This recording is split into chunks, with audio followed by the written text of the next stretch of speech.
Hey everyone, it's Michael GoosebumpsFan. I hope you're doing well today. Happy Friday. I just recorded a review for the final of the Goosebumps Hall of Horror book reviews.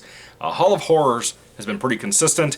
The final book I reviewed today was The Birthday Party of No Return, and then I did a ranking video before this one about ranking the stories from worst to best and what I thought was horrible and great and all that. Had some great stories in here. Like I said, they've been pretty consistent. They typically are pretty good. There's only like one of the books I've not really liked all that much. The covers themselves, though, this is the video for the covers ranking. They were all done by Brandon Dorman, and I think for the most part they're pretty good. I think at least 5 out of 6 of them are really good. There's only 6 books, like I said. I don't know if I already mentioned that in this video. I've recorded so much today, I don't know what I have said and what I haven't said. But anyway, this is just focused on the covers themselves and what I like worst and what I like best, so on and so forth. As usual, you guys have been here long enough most of the time, most of you I think, that you've seen me upload a lot of these in recent weeks as I finished series after series after series. And here we are. So let's start off with no time to waste, jumping into my worst cover out of the series. It's not even a bad cover, it's just my least favorite out of all of them. It happens to also be the final book and the book I have finally reviewed today of the series. And that is number 6 at number 6, The Birthday Party of No Return. From a distance, you might not be able to tell what this is.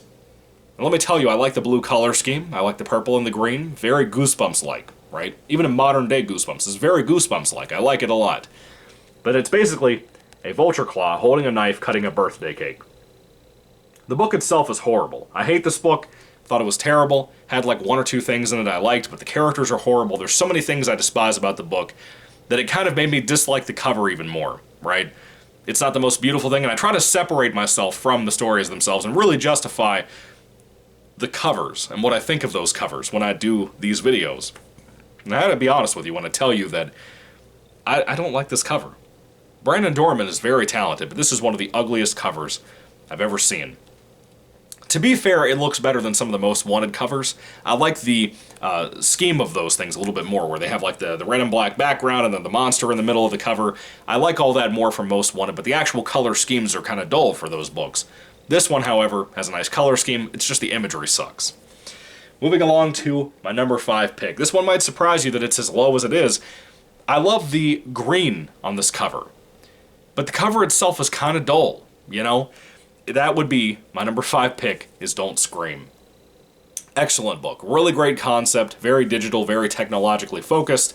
The cover here is just a kid at a storefront looking at a window that has a bunch of TVs in it. And the TVs all have the same mouth with all the crooked and messed up teeth. It looks like my mouth a little bit. And all of these images are actually painted with the exact same set of teeth, which was pretty cool. I admired that. But there's really not a whole lot going on here. But that green color of this cover is very nice. I like it. It's very eye-catching, very eye-popping, you know? Big recommendation for me. Good book, very nice cover for the most part. Not my favorite, though, as you can tell. It's a good one, but it's the lowest of the goods, if you know what I mean.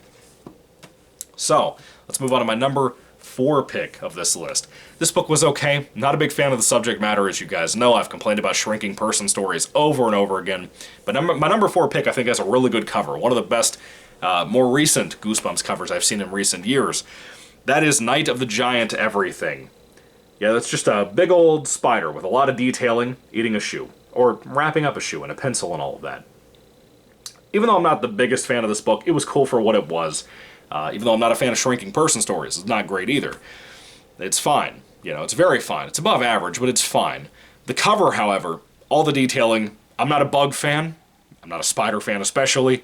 This really got to me. I really like the cover. I think it's very nice. Very classic Goosebumps. This looks like very reminiscent to the exact kind of setup that Tim Jacobus would have had for his original covers, I think. I really like it. Nice cover. And I like the orange and the purple too, by the way. That's very nice together. Moving along to the halfway mark. My number 3 pick. Sorry, this table I have the books sitting on right now looks like there's this one piece. Can you hear this? It's like the cover on it's about to come off. Well, how weird, dude. Tables are garbage. Anyway, number 3 on my list is a phenomenal read. I love this book very much. The cover itself reminds me of my particular copy of Pet Sematary from Stephen King, which I think they were going for in general, but it's the number 1 book, the first book of this era of Goosebumps, Hall of Horrors. My number 3 pick is Claws. I love this book. I love this cover too, man. The green, again, very eye-catching. There's something about this particular color of green that is just beautiful with the purple Goosebumps logo, the white font for Hall of Horrors. Dude, this is such a great read. If you haven't read this one before, you are absolutely missing out on a phenomenal book. One of the best recent Goosebumps books in the last 15 years or so. I love this book. Excellent read. Highly, highly, highly recommend this book. I think it came out in like 2011. Yeah, so it's got a little bit of time on it, but it's a great read. I really love it. Cover's excellent. And I love the little gleam of the shine on the claws. And I love the brick wall behind the cat, too. It's like a ledge on the outside of a huge building or something. Great read. Really love that book, and I love that cover, too. However, there are two more covers that I love way more. My number 2 pick is one that I think people would be surprised that I have it as high as I do. I love this cover. It's graphic, it's horrific for a kid's book, and that's what makes me smile about it. And that book at my number 2 spot happens to be number 4, Why I Quit Zombie School. Look at this, man. Look at this 90s cover with the blues, the oranges. And look at this zombie with all the detailing on his Letterman jacket and his freaking eyeball popping out of his head because he got smashed into a locker. Or got too excited after he jumped out of it. Something like that. You would never see this kind of thing on a Goosebumps cover nowadays. That does not possibly... I couldn't even use a better example of limiting what you're allowed to do in a kid's book. When you have a cover like this, but the kind of book itself isn't that gory. It has some gore in it, like a soccer scene that was horrific. It was awesome. I loved it. But there's not a whole lot of like goriness in this book. There's some pretty cool things. I really enjoyed the book, as a matter of fact. I enjoyed it more than a lot of people, I think. But the cover itself, the eyeball and all, the zombie in a Letterman jacket, I've never seen that before. I love this cover. The color scheme, again, the orange and blue and all of that really meshes well for what I like about Goosebumps covers. Brandon Dorman knocked this freaking one out of the park, dude. But however, he did one more that I think is way better. That is the special edition of the series. It's about 170 pages. It's a Halloween book, too, so the cover is even more special because of that. The aroma of October that's on this cover here, the aroma of fall that's on this, is just unmistakable.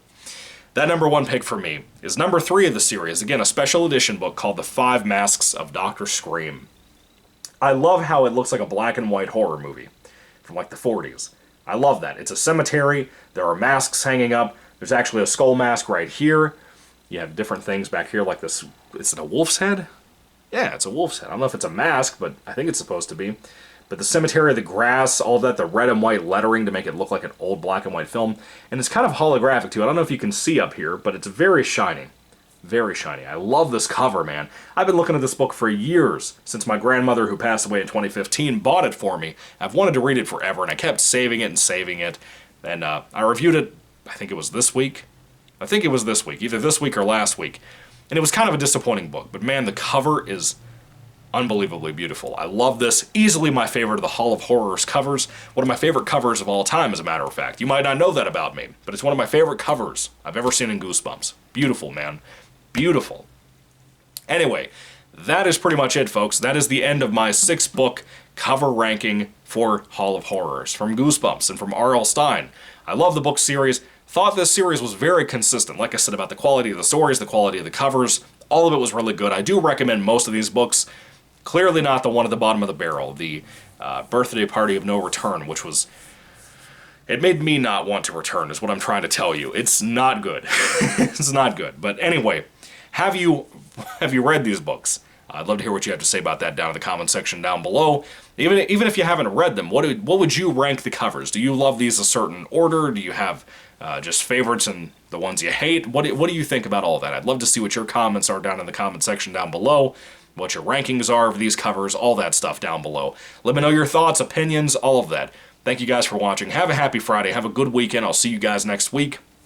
And again, just as a final reminder, I have 3 books left to review from Goosebumps until the new releases come out. I have Slappy Beware from Slappy World, the newest Goosebumps book that's currently out for the last couple of months, until the brand new one comes out this month in March.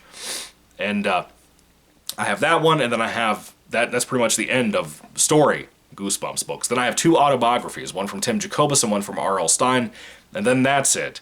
And that's all I have left to review for books of Goosebumps. I've reviewed everything but those. So next week will be kind of an eventful week at work.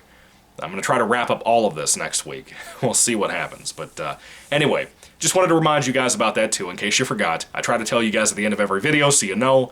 But anyway, thank you all for watching. Thank you for being here and celebrating Goosebumps with me. Thank you for celebrating the Goosebumps Hall of Horrors covers with me in this ranking video. I'm really thankful for you guys, and God bless you guys again. Have a great weekend and a good Friday, even though it's raining where I'm at.